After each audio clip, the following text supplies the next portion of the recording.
The bright side of addiction is recovery. In this edition of Recovery Coast to Coast, we're going to talk about families, the collateral damage from addiction. And just as the family often gets as sick or sicker than the alcoholic, when a person finds recovery, families become, weller than well. Blessings abound. We're going to hear from a woman whose mom was addicted to painkillers and alcohol. There was an intervention done, and after inpatient treatment, 12-step support, and continuing care, this mom began a lifetime journey in recovery. And her daughter, through family treatment and 12-step support, came to know the joys of recovery, family recovery. Now, the woman I'm talking about is the former First Lady of the United States, Mrs. Betty Ford. Her daughter, Susan Ford Bales, will share her story of what it was like, what happened, and how life is today. As I'm sure you know, Betty Ford founded the Betty Ford Center, now known as the Hazelton Betty Ford Center, and her daughter Susan was the featured speaker at the 2021 Addiction Leadership Conference of the Texas Association of Addiction Professionals, which I had the honor of emceeing down in San Antonio, Texas. I'll share part of Susan Ford Bales' presentation in this edition of Recovery Coast to Coast, the national podcast. You'll hear how she was part of the intervention that resulted in Mrs. Ford's recovery, which she maintained until her death some 10 years ago, and what her daughter Susan learned about addiction and the power of recovery. And later on in the podcast, actress Julie Harris will share some reflections on long-term recovery. I'm Neil Scott, host of Recovery Coast to Coast, and following 15 years of nightly broadcasting on iHeartRadio in Seattle, we've now upgraded to a national podcast. It's available to anyone at any time, featuring interviews with authors, clinicians, recovering celebrities, and everyday people in long-term recovery. Plus, well-vetted resources for individuals, families, and friends. This is episode number 21. We invite you to enjoy it and to share it with your friends as well. Recovery is an American way of life.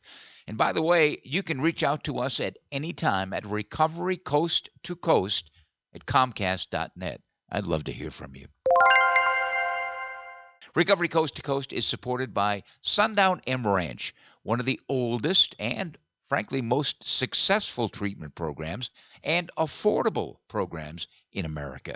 They have successfully treated well over 200,000 adults, adolescents, and families for the past 50-plus years.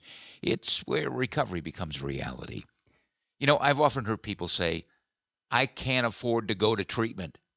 Well, my response to that is, can you afford not to go to treatment? I mean, the real cost of treatment cannot be measured in how much you pay. For treatment actually saves. It saves lives, it saves jobs, it saves families, it saves careers, it saves the future, it saves so many things. Yes, there is a cost, but please know that treatment at Sundown M Ranch is among the most affordable in the country. They are a not-for-profit organization. They own their own land, they pay their staff well, and they put the patient first, recovery first. Now, the cost of treatment is covered by most major insurance companies at Sundown, and they can work with you even if you don't have insurance. Now, if you know someone who needs treatment for alcohol or any other drug addiction, call Sundown first. Their compassionate staff can certainly discuss your options with total confidentiality. That's very important. They've been doing this for over 50 years. Sundown has been recognized nationally for its quality programs and their professional staff. Their philosophy of treatment is simple. Stop the progression of the disease, provide needed support in the ongoing recovery process, and guide the individual and the family as well back to a healthy and productive life. Now, if you got a couple of minutes, visit their website, sundown.org. You can also follow them on Facebook, Instagram, and Twitter, or call them directly at 1-800-326-7444. Want to send them an email? send it to info@sundown.org. You'll get a quick response. The road to recovery begins at Sundown M Ranch. In September, I had the honor of emceeing the annual conference of TAP, the Texas Association of Addiction Treatment Professionals. The keynote speaker was a woman who I interviewed in the past, and a woman who continues to carry her family message of hope around the country. I would like to share part of this poignant and emotional tribute to former First Lady Betty Ford by her daughter Susan. It's powerful, and it's a personal look into the legendary story of Mrs. Ford's recovery. This disease is widespread. It permeates every segment of our society. But nowhere is the impact greater than in the family. My own journey with recovery has a common theme. Addiction is a family disease, and it is most effectively treated in the context of the entire family. Some of you will remember, if you're old enough, when my parents and I lived in the White House. My mother was diagnosed with breast cancer. My dad and I witnessed firsthand how strong my mother was with that crisis. Through her actions, I learned that something good can come out of even the most traumatic events, even those played out in the relentless glare of the White House and the national media. I will always be proud of how my mother spoke out, candidly and boldly about her breast cancer. The strength of her message and her remarkable candor motivated millions of women to go get mammograms for the first time.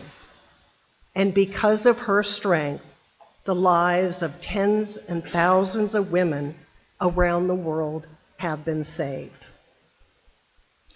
But by 1977 and early 78, I was no longer seeing my mother as that tower of strength. At first, I didn't realize or understand what was happening to my mother. But soon I learned and witnessed firsthand the progression of the disease of addiction. In January of 1977, my parents left Washington. They left the world of politics, of Air Force One, state dinners, military funerals, and ceremonies. They left behind the lives they had known all their married life. And suddenly, they were all alone in Rancho Mirage, California. A new life in a new city, without the security of their old friends. Mom was feeling very abandoned, and soon, very viciously, her disease progressed. Within that first year after we left the White House, the centering force that had tied the Ford family so deeply to one another was exhibiting what I now know were the unmistakable signs and symptoms of later stage addiction. The strength that my mother had so bravely demonstrated, and that you and I admired in her breast cancer, was vanishing in front of my eyes. What I saw was crushing. I saw a woman in great physical pain from an old pinched nerve and an emotional pain from her new life. Mom was taking several prescription drugs to mask the pain, to make it through each and every day. She was seeing a doctor once a week, but her condition never improved. She got weaker and weaker and more sluggish. Each doctor's visit resulted in yet another prescription drug being prescribed. That new prescription didn't solve any of the problems. It only exacerbated an already rapidly worsening situation. The whole focus of my mother's day had become the handful of pills that got her through to the next handful of pills, that got her to the evening cocktails before dinner. And as her only daughter, the decline in her health was very disconcerting, to say the least. But I was scared. I was scared because I didn't know what was happening. I was scared because I didn't know what to do or how to help my mom. And soon I was feeling more and more alone. I found myself making all sorts of excuses, horrible excuses, so I wouldn't have to spend time with my own mother. I have since come to learn that this is a natural response for family members dealing with active addiction. It's a survival tactic, and it served me very well, at least for a period of time. In Lisa McCubbin's book that came out a few years ago, there's a story about my mom having some medical tests and then being hospitalized for some issues after having a myelogram to figure out the cause of her severe neck pain, and was surgery an option. Mom began to have issues in the recovery room. The doctors felt she was having a reaction to the dye from the myelogram. She was nauseous. She was experiencing tremors. They wondered if her breast cancer had returned. They did a scan on her brain, and the doctors were puzzled. After 3 days in the hospital, she began to rebound, more alert, but very weak. They released her after day 4 in the hospital. The answer was she could not have surgery for the neck and the pain problem, but was really, really sad was these doctors didn't recognize the symptoms of withdrawal. As for my dad, well, Mom's plunge wasn't quite as difficult for him.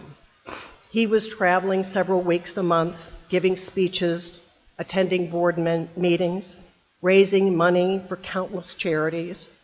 So absence from Rancho Mirage made it possible for him to pretty much avoid or ignore what was spiraling down at home.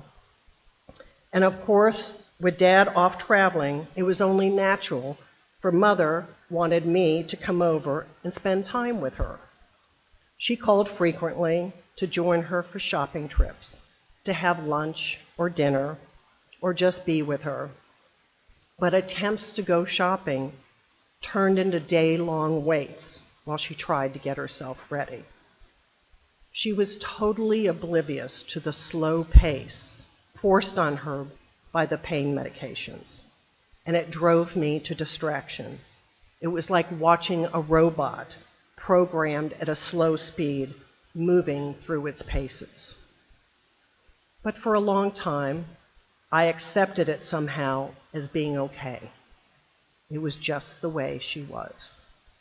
Joining Mom for dinner was just as frustrating. My parents grew up in the era of cocktails before dinner every night. It was a practice they continued through most of their married life. Suddenly, that routine became a calamity.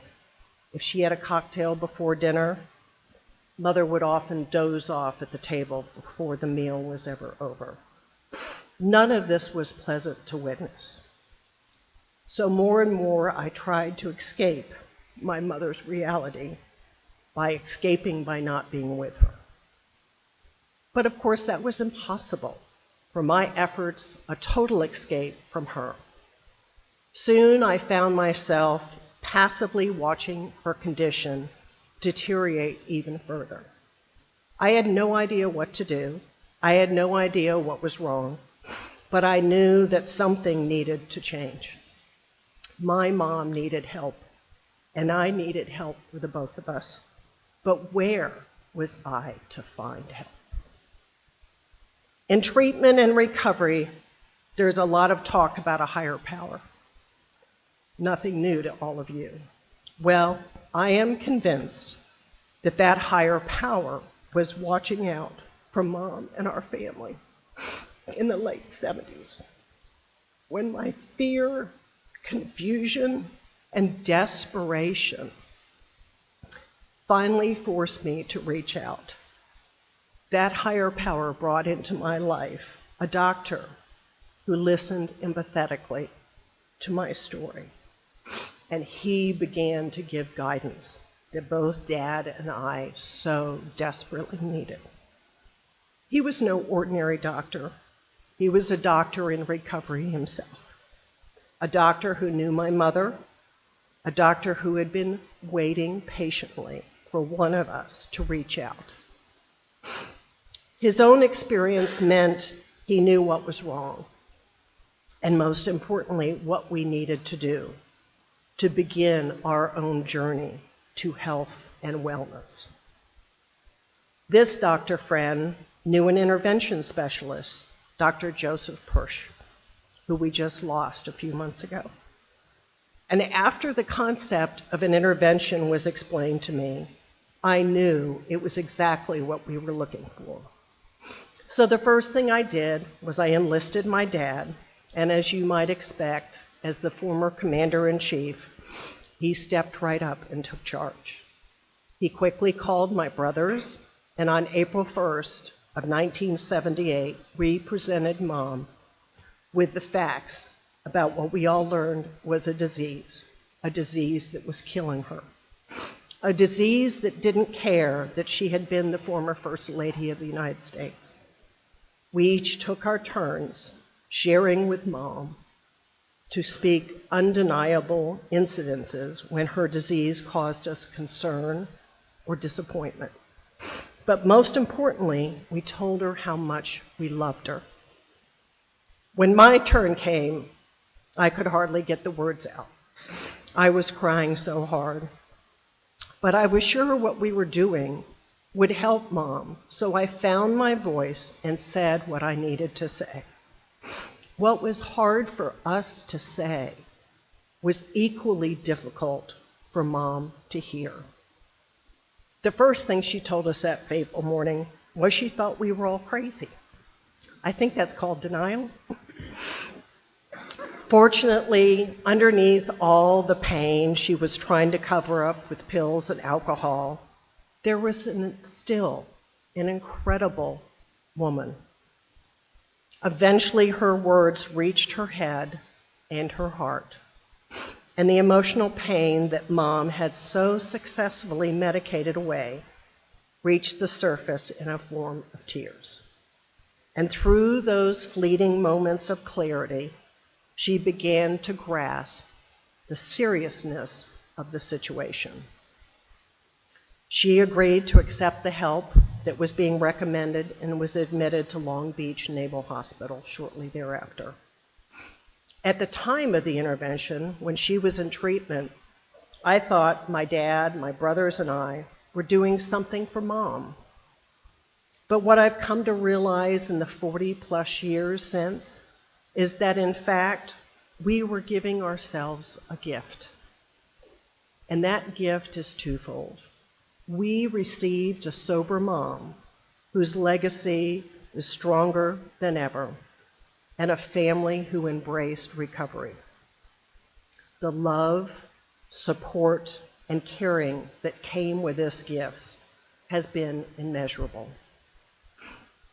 When Mom went to treatment for 30 days, the rest of us sat back to enjoy a month of peace and quiet. We finally had taken action. We had arranged a successful intervention.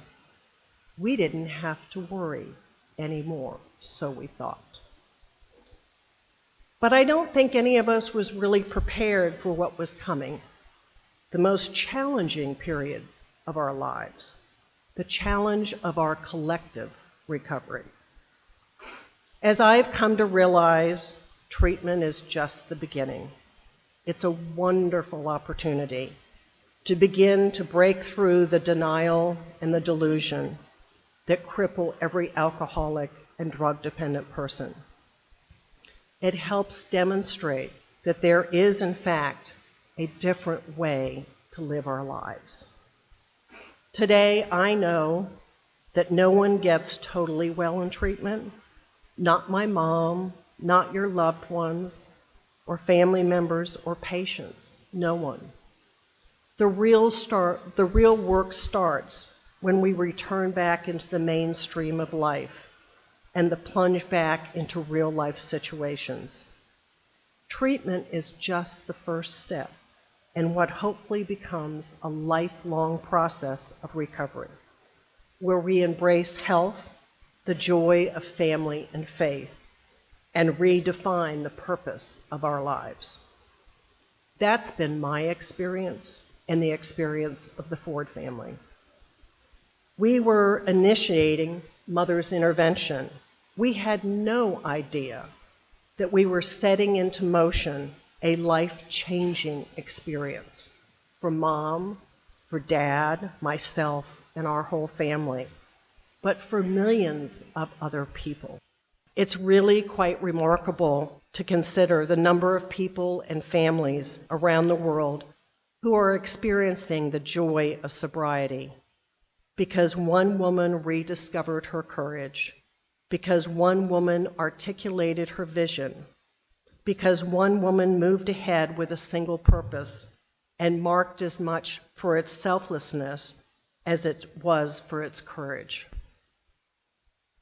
But the importance of treating the entire family was a concept in the infancy in 1978, along with gender-specific treatment, which Mom pioneered at the Betty Ford Center.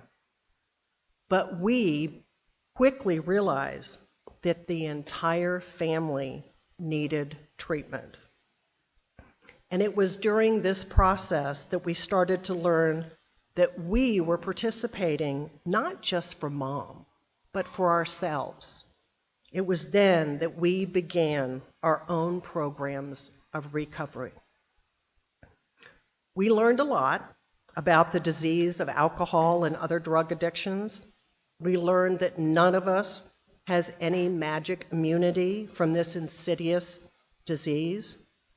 We also learned about the transformational power that's contained in the 12 steps of Alcoholics Anonymous, and that for a person to truly recover, they needed to undergo an entire psychic change. In other words, to have a spiritual experience, significant enough to bring about recovery from alcoholism. I used that term higher power earlier. I share the belief, along with many others, that this is an awareness of a power greater than ourselves is the essence of a spiritual experience. My mom had a spiritual awakening. My dad and I had spiritual awakening.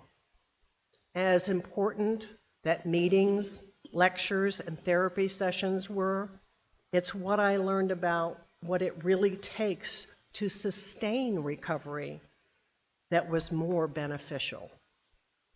Because at the heart of recovery, those 12 steps, my recovery as a family member is evidenced in the balance that I seek in emotional, spiritual, and physical life. These are precious gifts to me that I have been given as a result of my recovery. And just think, when the whole process started, I just wanted to find help for my struggling mother. I wanted the mom I knew and loved back in my life. But ladies and gentlemen, in the end, I got that and so much more. So lest you think that all of this has a happily ever after quality to it, let me clarify one important part of my personal journey. I certainly wanted my mother to be well, but how do I say this politely? I'm not sure I wanted her to be as well as she became. So let me explain. In 1977, the year that my dad left the presidency, it was the year we left the White House. Perhaps surprisingly to each of you, that was a great year for me. For the first time, I was on my own. No college classes, no homework, no Secret Service agents following me everywhere, and I do mean everywhere. No official White House responsibilities that required me to dress up and act like an adult. No reporters trying to find out who I was dating, and most of all, the freedom of happening with a mother who really didn't care what I was doing or where I was going. I was free to enjoy myself however I wanted. As a matter of fact, my growing concern about my mother's health probably made the newly found fun really important to me. I was in my early 20s. The chains of living in the White House as a teenager had been removed. I was ready to have a good time. But then after going to treatment in 1978, the mom from the 50s and 60s in Alexandria, Virginia, came back. And she came back with a vengeance. She was mother in capital letters. She wanted to be in complete control. And that includes control over some of the more misguided meanderings of her daughter. She wanted to know where I was, who I was with, how late I stayed out, what I had done, everything 24/7. Oh, and I wasn't living at home. There was a second change involving the two of us, Mom's return to good health. When she was taking all those pills and drinking, we sometimes switched roles. I often became the parent or the decision maker for both of us. And admittedly, I'm a lot like my mother. The truth is, I enjoyed being in control of my mom in those very desperate days. But as we all know, control is fleeting and often an illusion. So after Mom returned home from treatment, the two of us spent some time redefining our roles. We started to use some new communication tools that we had learned in treatment. Our approach was respectful and cautious. We circled around each other for a while, but soon we began to find peace in relinquishing the decision-maker role and surrendering some, but not all, of the control. But what I came to realize is that control is often based in fear. The more fearful I became, the more control I sought to exert. The more controlling I became, the more out of control I felt. It was a vicious cycle. And then it all began to change when I began to be able to talk about how scared I was for my mom, for our family, and the other aspects of my life. And when I could hear myself say, I'm scared, the fear started to diminish. Identifying and sharing feelings continues to be a vital part of my own personal journey of recovery. And as we all know, feelings are not right or wrong. But the other realization was, and here's a real shocker, my mom was my mom, and I will always be Betty Ford's daughter. So Mom quickly reclaimed her role in the family system. And as you know, moms are great advice givers. And if you don't believe that, just ask my two daughters. Even when I didn't ask for advice, and that was 99% of the time, my mother would offer advice. Sometimes the advice was right on the money. Correction, I'm sorry, Mom. You were always right on the money. And most of the time, I followed her advice. And just like any other mother-daughter relationship, I sometimes deeply resented the fact that Mom was so often right. But deep down through it all, I loved having her there, just being my mom, offering wisdom and love, and then allowing me to find my own way if I dared. In short, having a sober mom in my life for so many years, since 1978, was and is a blessing from God, and is quite simply without description. Mom's consuming commitment to recovery and her joy in reaching out to others lives on most magnificently in the tens and thousands of patients, families, and children that she touched. Mom's vision, passion, and hard work toward conquering breast cancer and in the effective treatment of alcoholism and drug dependency has without question made the world a better place. It's been 10 years since she left us. But as she would say, I want to be reunited with my boyfriend. But today, and in every tomorrow, her legacy provides inspiration, renewal, and hope to those seeking to confront the lives of unspeakable desperation. So when thinking about Mom and what she left us, I'm reminded of a 19th century poem called Little Drops of Water. Little drops of water, little grains of sand, make the mighty ocean and the glorious land. Little deeds of kindness, little words of love, make our earth an Eden, like the heaven above. And the little moments, humble they be, make the mighty ages of eternity. Mom's little drops of water have made huge effects that are still being felt today. So please continue the ripple of helping others and their families with their little drops of water. So today and in every tomorrow, her legacy provides inspirational renewal and help to those seeking help from addiction.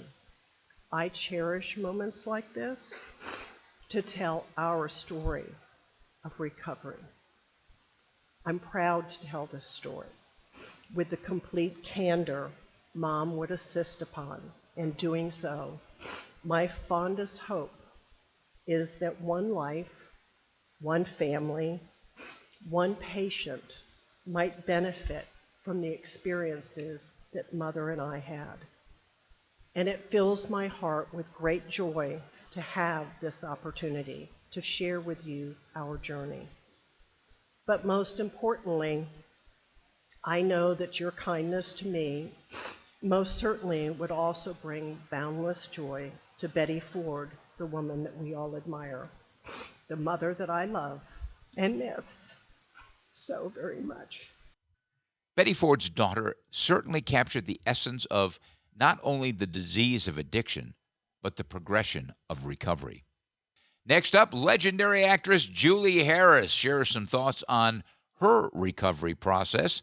We'll do that in just 30 seconds. Are you afraid? Afraid of life without drugs and alcohol? There is help and hope at Sundown M Ranch.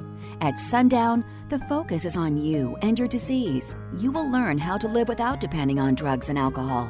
Sundown M Ranch is nationally recognized for effective and affordable alcohol and drug treatment programs. Reclaim your life. Replace your fears with hope.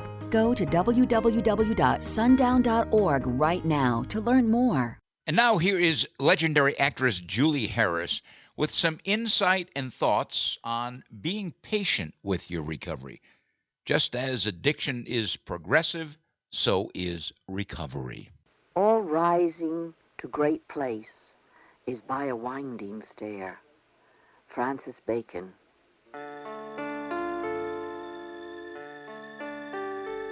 Every so often we wish we could speed up our recovery. It's been a while now since we've stopped drinking and using, and of course we're grateful to be clean and sober. We only wish we could make equally dramatic progress in the addiction-damaged areas of daily living. We'd like to be less fearful and have more success in our close relationships. It would be wonderful, too, if we could be a lot kinder to ourselves. We all occasionally want to be, or feel we should be, further along than we actually are. Let's remember, though, that just as we didn't reach bottom overnight, we're not going to be able to build a new life all at once. When we start to get impatient or discouraged, it helps to think back to what we were like in those first days of recovery. Most of us were literally paralyzed with fear and filled with self-hatred. We had no idea how to get along with people, or for that matter, how to live in the real world. Just as addiction is progressive, so too is recovery. When we compare the way we were with the way we are now, it becomes quickly evident how remarkable our progress actually has been. No one gets well gracefully. We sometimes stumble or regress temporarily. There are peaks, valleys, and plateaus, but overall, there is movement toward health. Thought for today. If you're impatient with the pace of your recovery, think back to that first day. Well, that wraps up this edition of the National Podcast Recovery Coast to Coast. If you've enjoyed the podcast, we would love to hear from you. If you'd like to help us expand our podcast to others, there are a few things that you can do to help us out. First of all, please hit the subscribe or follow button. It's free, and you'll be notified the next time we publish a podcast. Secondly, send me an email. I'd love to hear from you. recoverycoasttocoast@comcast.net. Perhaps you'd like to suggest a topic or a guest with a minimum of 1 year continuous recovery. Someone who would like to carry the message by sharing a story of experience, strength, and hope. And third, write a review of our ongoing podcast. Let us know what you like, what you don't like. We are striving for progress, not perfection. And join us next time for America's Voice for Recovery, Recovery Coast to Coast. And remember, if you know someone who is experiencing problems with alcohol or any other drug, here's a 24-hour national helpline that offers free information and confidential treatment referrals. Spanish-speaking individuals are available as well. It's 1-800-622-HELP. And another shout-out to our sponsoring organization, Sundown M Ranch. They've been successfully treating individuals, including adolescents and their families, for well over 50 years. Sundown.org. I'm Neil Scott, reminding you to stay healthy, live in gratitude, and be kind to others. Remember, the bright side of addiction is recovery. Pass it on.